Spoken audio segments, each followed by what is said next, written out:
Retrouvez votre web-série avec les magasins U. U. Commerçons autrement.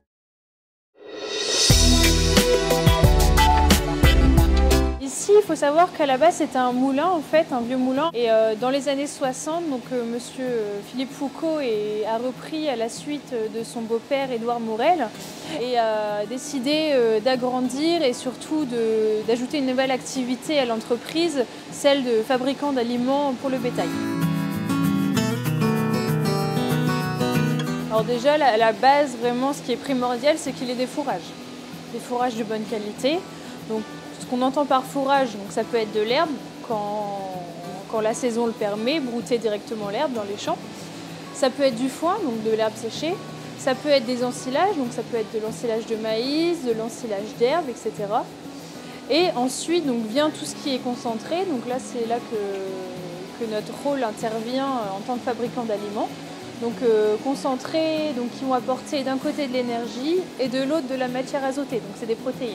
Et ensuite, donc ça peut être aussi des compléments minéraux et vitaminiques pour l'immunité, la santé, la reproduction, etc.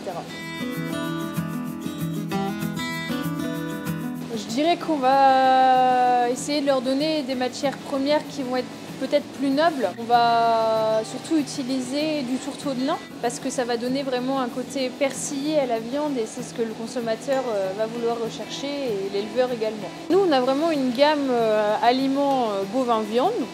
Donc voilà, qui comporte forcément plusieurs aliments suivant les besoins de l'éleveur, suivant dans quelle phase aussi on se situe, si on est en finition, si vraiment on est dans la croissance des jeunes animaux, etc.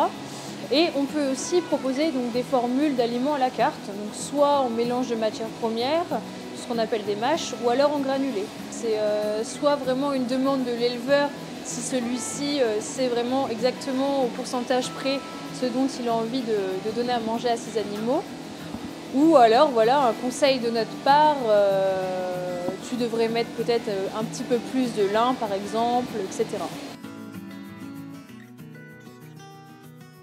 Alors toutes les matières premières qu'on utilise, ça reste donc soit des tourteaux d'oléagineux, donc ça peut être du colza, du tourteau de tournesol, du tourteau de lin, etc. Et des céréales, donc maïs, blé, orge principalement. Après on peut retrouver aussi dans nos aliments de la pulpe de betterave, mais ça reste une matière première naturelle. Et pour faire le granulé, on utilise donc de la mélasse, donc de la mélasse de betterave principalement, donc ça reste un produit naturel aussi, qui va vraiment servir à lier toutes ces matières premières qui ont été réduites en farine en fait, donc pour former un granulé. Donc je pense que notre point fort déjà ça peut être la proximité avec nos éleveurs. Notre réactivité aussi, on est capable de livrer en moins de 24 heures un client. Et puis forcément le suivi que nous, techniciens, vont apporter aux éleveurs, donc notamment les rations. Voilà, c'est la base de tout, hein, la base de l'alimentation des animaux. Donc voilà, je pense que là-dessus on peut se différencier. À bientôt sur tvie.tv.